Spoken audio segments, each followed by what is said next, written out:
अब हम इन क्वेश्चंस की तरफ बढ़ते हैं और स्टार्ट करते हैं।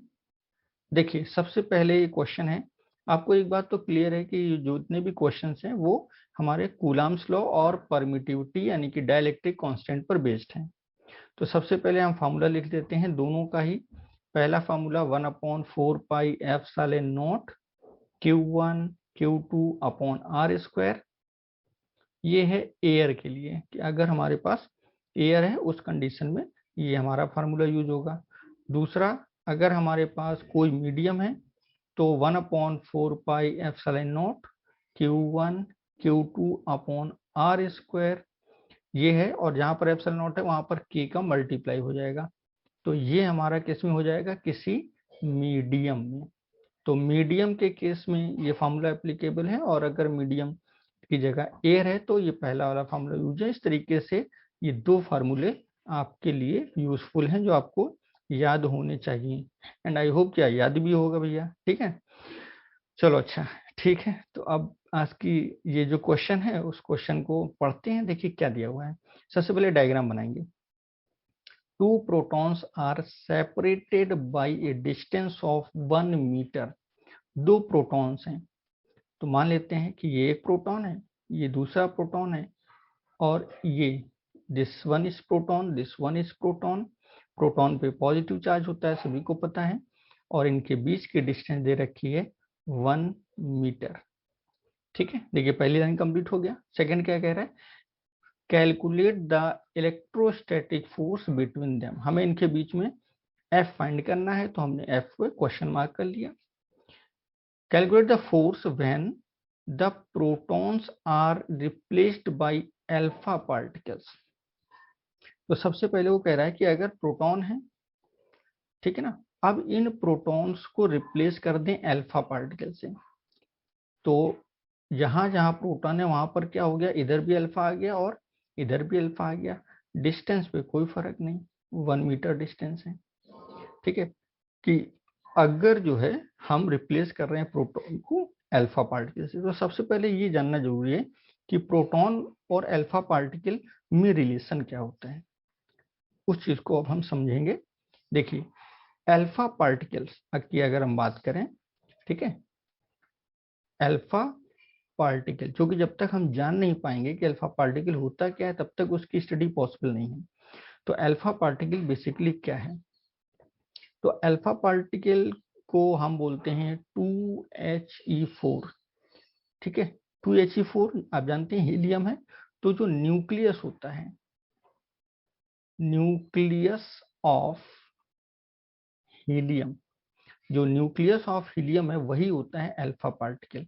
ठीक है, तो इसमें अगर हम देखा जाए तो हम ये कह सकते हैं कि अगर हमारा प्रोटॉन है, ठीक है, proton 1H1 that is the proton, यानी कि nucleus of hydrogen, nucleus of hydrogen. तो जो न्यूक्लियस ऑफ हाइड्रोजन है वो क्या है, proton, that is your proton. ठीक, तो अल्फा पार्टिकल क्या होता है, प्रोटॉन क्या होता है, ये हमने बता दिया कि हाइड्रोजन का न्यूक्लियस जो होता है वो प्रोटॉन है, और हीलियम का न्यूक्लियस जो है वो अल्फा पार्टिकल होता है। ठीक, अब इनको हमें कंपेयर करना है। अगर हम इन दोनों को कंपेयर करें तो आप देखोगे कि क्या हमें दिखाई दे रहा है कि यहाँ पर लिखा हुआ है 1, यहाँ क्या लिखा हुआ है 1, और यहाँ क्या लिखा है 2। ठीक, इसका मतलब क्या हो गया कि चार्ज ऑफ अल्फा, जो अल्फा का चार्ज है that is 2 times charge of proton. जो अल्फा है उसका चार्ज जो है प्रोटॉन का ट्वाइस है, 2 गुना है।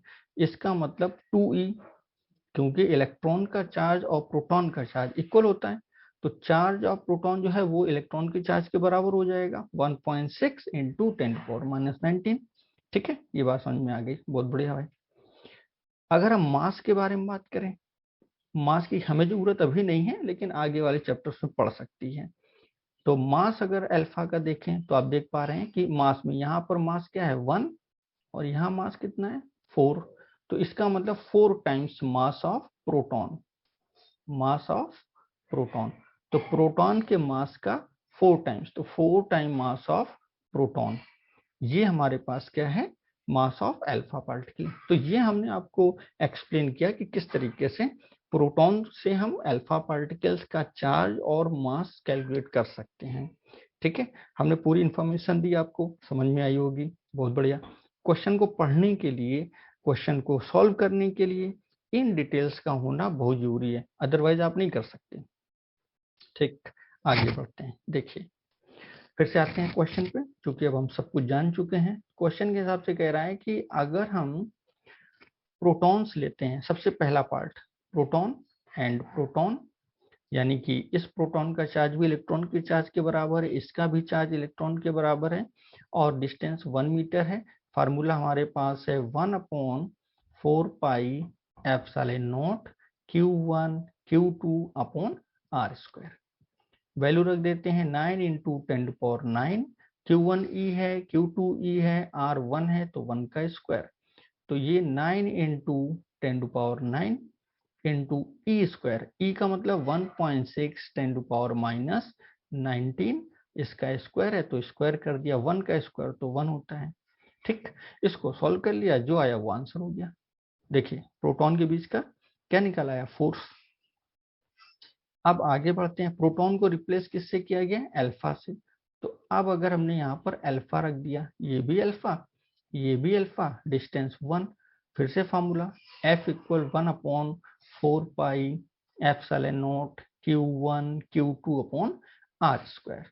इसकी वैल्यू रख दी 9 इंटू 10⁹, Q1 क्या है, अल्फा का चार्ज। तो अभी हमने बताया अल्फा का चार्ज होता है 2E, इधर भी अल्फा का चार्ज हो गया 2E, 2 गुना, तो ये हो गया 2E into 2E divide by R square. ठीक है, तो वैल्यू रख दो 9 इंटू 10⁹, 2 इंटू 2 दैट इज 4, तो 4 इंटू ई स्क्वायर यानी कि 1.6 10⁻⁻19 होल स्क्वायर अपॉन 1 का स्क्वायर, ये न्यूटन में। ये आंसर हो गया। ठीक है, ये किसका आंसर होगा, ए पार्ट का। इससे पहले वाला जो आंसर था वो पहली लाइन का आंसर था, जिसमें पूछा गया था force between them, calculate the force, दो प्रोटॉन के बीच में फोर्स निकालना था। ठीक है, अब इसका बी पार्ट, बी पार्ट क्या कह रहा है, when the protons are placed in water, अगर उन्हीं प्रोटॉन्स को, ठीक है ना, यानी कि इससे पहले वाला जो पार्ट है उस पार्ट में अगर हम बात करें, तो आपको याद है आंसर क्या आया था, आंसर आया था F = 9 इंटू 10⁹, यानी कि 1/4πε0 Q1 Q2 यानी कि ई स्क्वायर, तो 1.6 10⁻⁻19 स्क्वायर था तो स्क्वायर कर दिया था, आर स्क्वायर 1 का स्क्वायर 1 होता है। ये चार्ज था किसका, दो प्रोटॉन्स के बीच का। अब क्वेश्चन ये कह रहा है कि प्रोटॉन्स को रख दिया गया कहाँ, डाइलेक्ट्रिक कांस्टेंट में। तो आपको पता है हमने क्या बताया था, के का हम डिवाइड कर देते हैं, तो जो नया फोर्स आ जाएगा वो पुराने फोर्स में के का डिवाइड करने से मिल जाएगा। ये शॉर्टकट मेथड हमने बताया था, याद है आपको।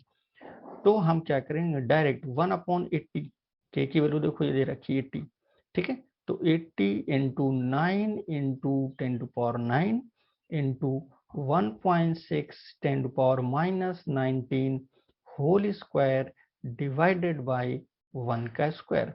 इसको सॉल्व करेंगे, जो आएगा वो आंसर हो जाएगा। कितना आसान सा क्वेश्चन था।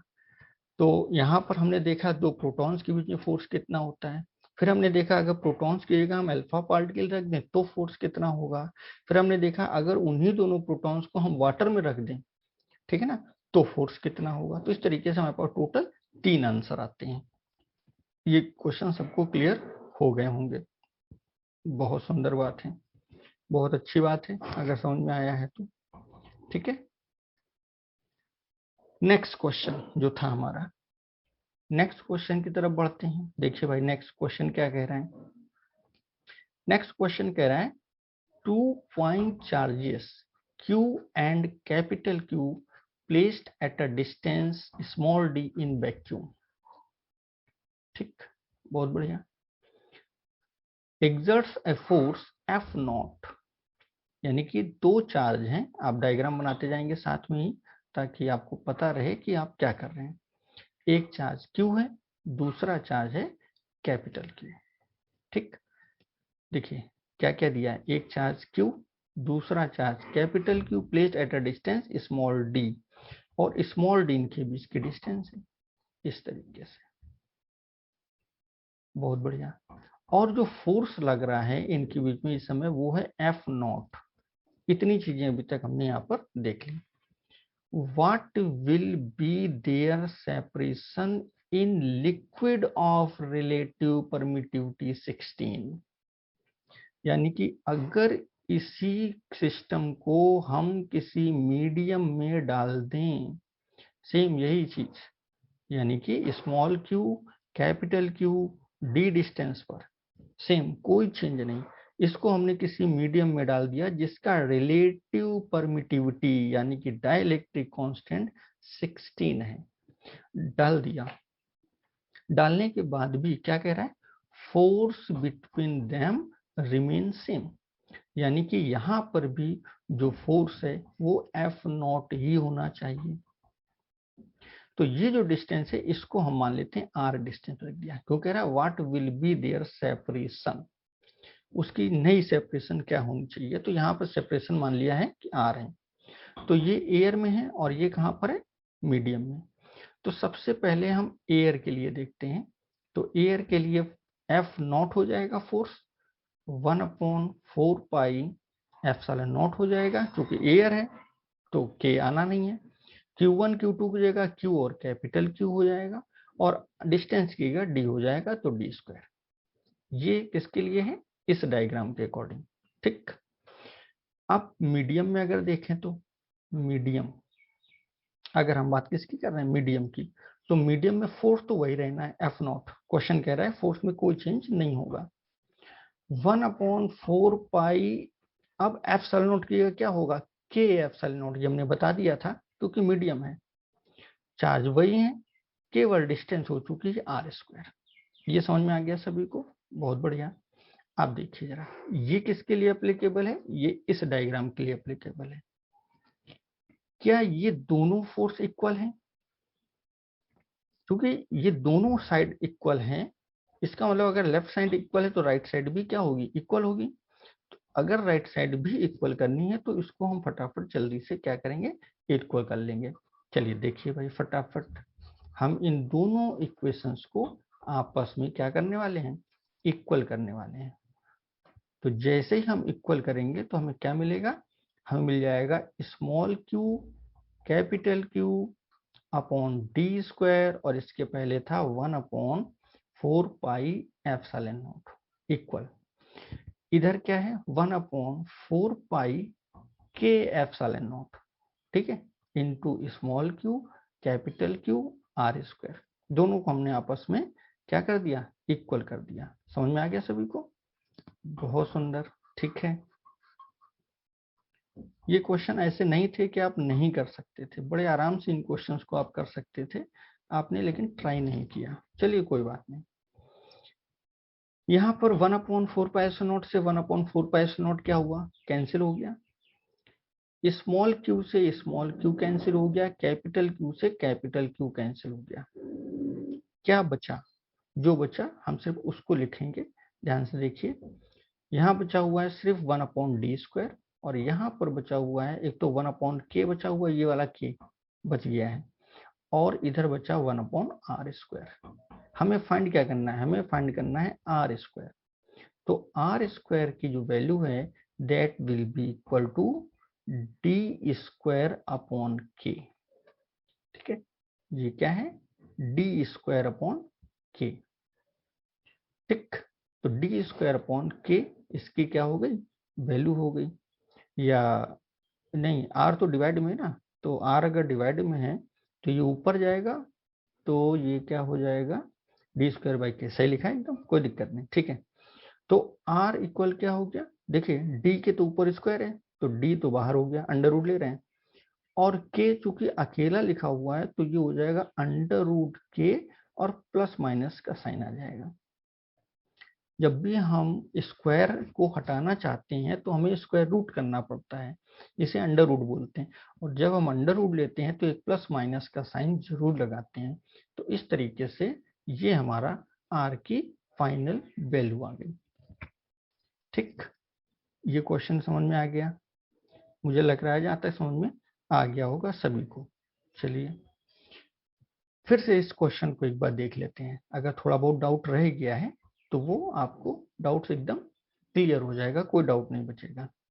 फिर से देखते हैं इस क्वेश्चन को। अच्छा क्वेश्चन है। दो चार्ज हैं Q और Q, इनके बीच की डिस्टेंस थी D, इनके बीच का फोर्स था F0। डायग्राम बनाया फटाक से। ये देखिए दो charge small q capital Q, बीच की डिस्टेंस D और फोर्स जो है इनके बीच में वो है F0। तो हमने फार्मूला अप्लाई किया F equal 1/4πε0 Q1 Q2 upon R square, और इस फार्मूले में हमने वैल्यू रख दी तो फोर्स हो गया F0 1/4πε0, इसकी वैल्यू रखने की जरूरत नहीं है। स्मॉल q कैपिटल Q और ये D स्क्वायर। फिर क्या कह रहा है, what will be their separation, इनके बीच की सेपरेशन क्या होगी, यानी कि स्मॉल q कैपिटल Q, इनके बीच की सेपरेशन क्या होगी, मान लो R होगी। इन ए लिक्विड, यानी कि इस सिस्टम को एक लिक्विड में रख दिया गया, ठीक है ना। रिलेटिव परमिटिविटी 16, तो इसकी जो रिलेटिव परमिटिविटी यानी कि डाइलेक्ट्रिक कांस्टेंट है कि वो है 16। So that force between them remain same, यानी कि यहाँ पर भी जो फोर्स है वो F0 ही है। तो अब इसके लिए फिर से फार्मूला, तो फोर्स तो F0 रहा 1/4π, और F0 की जगह हो गया K0, ठीक। Q की जगह Q है, कैपिटल Q जगह कैपिटल Q है, डिस्टेंस हो चुकी R स्क्वायर। तो ये साइड आपस में चूंकि इक्वल है तो इस साइड को आपस में हम क्या कर देते हैं, इक्वल कर देते हैं। और जैसे हम इसको इक्वल करते हैं तो हमारे पास आता है small q capital Q upon R square, sorry D square, ठीक है। इसको हम फिर से लिख देते हैं 1/4πε0 small q capital Q D square, ठीक। ये देखिए ये वाला पोर्शन हमने लिख दिया, और ये किसके इक्वल होगा, इस पोर्शन के इक्वल होगा। तो इक्वल टू में क्या लिख देंगे 1/4π K0, ठीक। Small q capital Q upon R square. देखिए सेकेंड टाइम मैं इस क्वेश्चन को पूरी तरीके से सॉल्व करके दिखा रहा हूँ, तो कोई भी ये नहीं कहेगा कि एक बार में समझ में नहीं आया था। मैंने दोबारा से आपके लिए इसको सॉल्व करने की कोशिश की है, क्योंकि एक बार में नहीं आया तो दोबारा में आएगा, ठीक है ना। ऐसा तो हो सकता है कि बिल्कुल आए ही नहीं। अगर किसी चीज को दो बार हमने बताया है तो वो तो समझ में आएगी ना, R स्क्वायर। तो देखिए 1/4πε0 से 1/4π और ε0 कैंसिल हो गया। स्मॉल q से स्मॉल q, कैपिटल Q से कैपिटल Q कैंसिल हो गया। यहाँ बचा 1/d स्क्वायर, और यहाँ बचा 1/k into R square, cross multiply. तो इससे क्या पता लगा कि KR square equal D square. हमें R स्क्वायर चाहिए तो R स्क्वायर हो गया D square upon K, under root ले लिया तो अंडर रूट लिया तो R इक्वल क्या हो गया D अपॉन अंडर रूट के प्लस माइनस के साथ, ठीक। तो ये हमारा था क्वेश्चन जो हमने आपको समझा दिया है, 2 बार समझाया है, ताकि आपको फार्मूला अप्लाई करना आ जाए, फार्मूले में वैल्यू रखना आ जाए, और क्वेश्चन को पढ़ना आ जाए और क्वेश्चन समझ में आ जाए, ठीक है। चलिए बहुत बढ़िया, बहुत सुंदर। अब हम जो है आगे क्वेश्चन जो नेक्स्ट हमारा है उसकी तरफ हम बढ़ेंगे। चलिए देखते हैं भाई। नेक्स्ट क्वेश्चन, जो अगला क्वेश्चन है वो हमारा कौन सा है, अगला क्वेश्चन है इन ए मीडियम, किसी मीडियम में force of attraction between 2 points electric charges distance d apart is f। यानी कि कोई मीडियम है, मान लिया हमने डायग्राम बना लेते हैं इस तरीके से कि ये हमारा कोई मीडियम है। इस मीडियम में 2 पॉइंट चार्ज हैं, तो यहाँ पर हमने पॉइंट चार्ज रख लिए। पहला पॉइंट चार्ज Q1, दूसरा पॉइंट चार्ज Q2, उनके बीच की डिस्टेंस d, और इसमें जो फोर्स है वो है F। पहली लाइन का मतलब समझ में आ गया। फिर से देखिए एक बार, फिर से बता रहा हूं मैं ये चीज। देखिए क्या कह रहा है, इन ए मीडियम, तो ये हमने बॉक्स बना दिया, ये बॉक्स को रिप्रेजेंट कर रहा है मीडियम को, ठीक। In a medium force of attraction, यानी कि इनके बीच में जो भी फोर्स है वो कैसा है, ये वाला फोर्स अट्रैक्शन का फोर्स है। बिटवीन 2 पॉइंट इलेक्ट्रिक चार्जेस, दो चार्ज हैं, पॉइंट चार्ज हैं, ठीक है ना। डिस्टेंस डी अपार्ट, दोनों के बीच की डिस्टेंस डी है, फोर्स है एफ, ठीक। क्योंकि यहाँ पर मीडियम वर्ड यूज कर दिया गया है, इसलिए हम बगैर दिमाग लगाए हम समझ जाते हैं कि इस मीडियम का डाइलेक्ट्रिक कांस्टेंट है के, क्योंकि डाइलेक्ट्रिक कांस्टेंट तो होगा ना, मीडियम वर्ड यूज किया है तो। और ये जो फोर्स है वो कैसा फोर्स है, अट्रैक्शन का फोर्स है, ये बात हमने क्वेश्चन से समझ ली है, या क्वेश्चन में ये चीज लिखी हुई है एकदम क्लियर, बहुत सुंदर।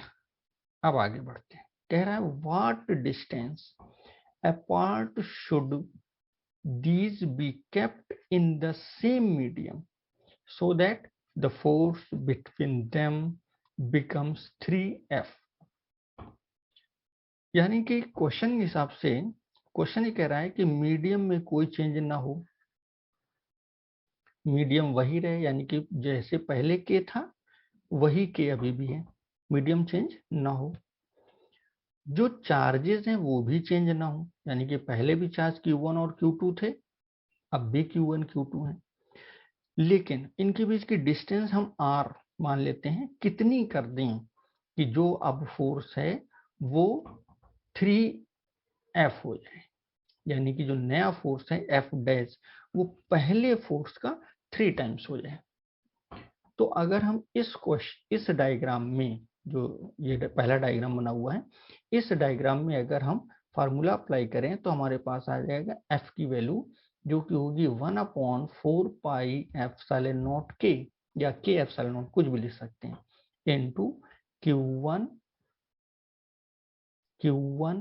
Q2 अपॉन डी स्क्वायर, ठीक। और अगर इस डायग्राम के अकॉर्डिंग हम रखें तो F dash equal 1/4 pi epsilon not के, क्योंकि मीडियम तो वही है, Q1 Q2 upon R square. अब इसमें आर स्क्वायर हो गया, ये बात समझ में आ रही है सभी को, बहुत बढ़िया। अब अगर हम इसको इक्वेशन नंबर 1 और इसको इक्वेशन नंबर 2 मान के और डिवाइड कर दें, ठीक, तो हमारा आंसर आ जाएगा।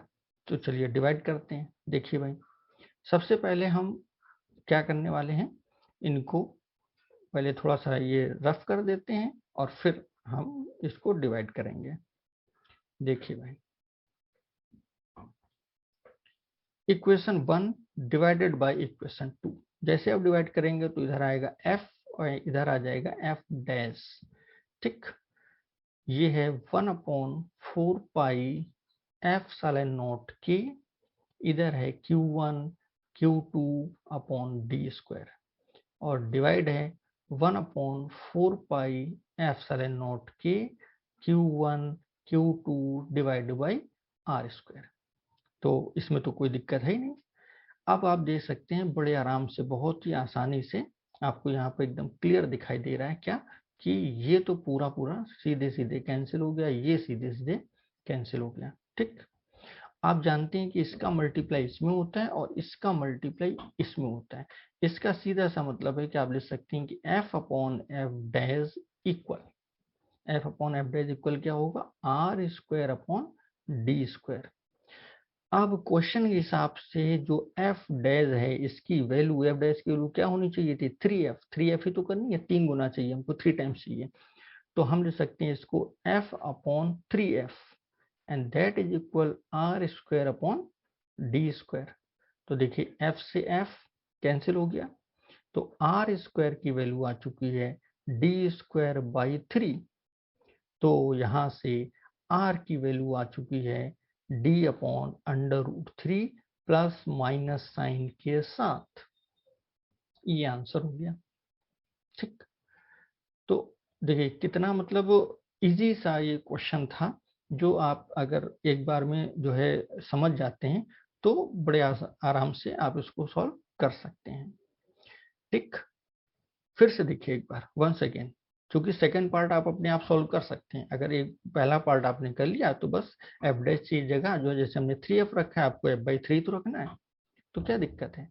फिर से देखिए एक बार इस क्वेश्चन को, क्या कह रहा है, इन ए मीडियम, किसी मीडियम में, ये रहा मीडियम, देखिए फटाक से ये मीडियम बना दिया। मीडियम का मतलब इसका क्या होगा, डाइलेक्ट्रिक कांस्टेंट या रिलेटिव परमिटिविटी होगी। 2 पॉइंट चार्ज, तो ये रहे पॉइंट चार्ज, पहला Q1, दूसरा Q2, इनके बीच की डिस्टेंस D सब दे रखा है, और कह रहा है कि जो फोर्स है वो है F, नेचर है अट्रैक्शन का। सेकंड, हम इसी मीडियम में, इसी मीडियम का मतलब K में कोई चेंज नहीं होगा, सेम चार्ज रख दें, यानी कि Q1 और Q2 में भी कोई चेंज नहीं होगा। R केवल सेपरेशन है, वो R होते ही फोर्स हो गया 3F, 3 गुना हो गया। यहाँ पर फार्मूला लगा दिया हमने, यहाँ भी फार्मूला लगा दिया हमने। यहाँ पर फार्मूला के अकॉर्डिंग F इक्वल हो गया 1/4 पाई K epsilon naught Q1 Q2 D square, और यहाँ पर हो गया 3F।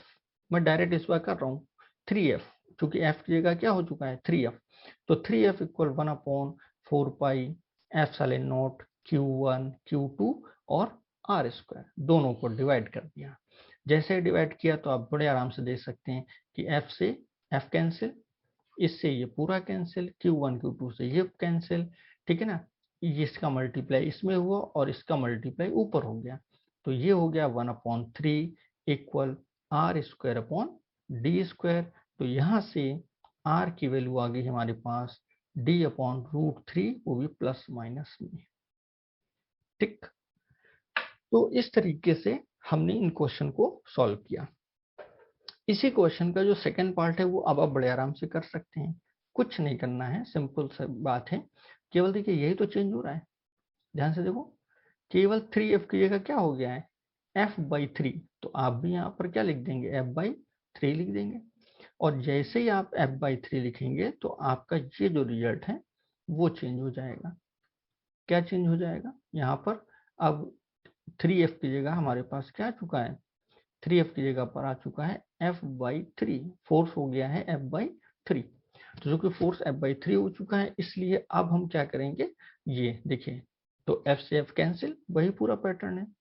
ये इसको क्या लिख सकते थे F/1, इसका इसमें मल्टीप्लाई होता और 3 कहाँ जाता ऊपर, तो इधर हो गया 3 और इधर हो गया R square upon D square, तो R इक्वल आ गया आपका 3D square, sorry R square equal, तो R इक्वल हो गया प्लस माइनस √3 इंटू डी, ये आंसर हो गया। तो इस तरीके से हम ये कह सकते हैं या ये समझ सकते हैं कि ये जो क्वेश्चंस होते हैं कूलाम्स लॉ के, जिन पे किसी मीडियम को शामिल कर दिया जाता है, तो बहुत आसान से क्वेश्चन होते हैं। अगर मीडियम नहीं है तो 1/4 pi epsilon naught Q1 Q2 upon R square use कर लीजिए। मीडियम है तो 1/4 पाई K epsilon naught Q1 Q2 upon R square use कर लीजिए, बस। और जो क्वेश्चन कहता जाए उसके अकॉर्डिंग बहुत अच्छा रहेगा अगर आप डायग्राम बना के इस क्वेश्चन को सॉल्व करते हैं तो ये क्वेश्चन किस तरीके से किए आते हैं वो मैंने समझाने की कोशिश की है। आप इन क्वेश्चंस को एक बार पढ़ करके अपने मन से भी सॉल्व करने की पूरी कोशिश जरूर करिएगा, ठीक है। ओके।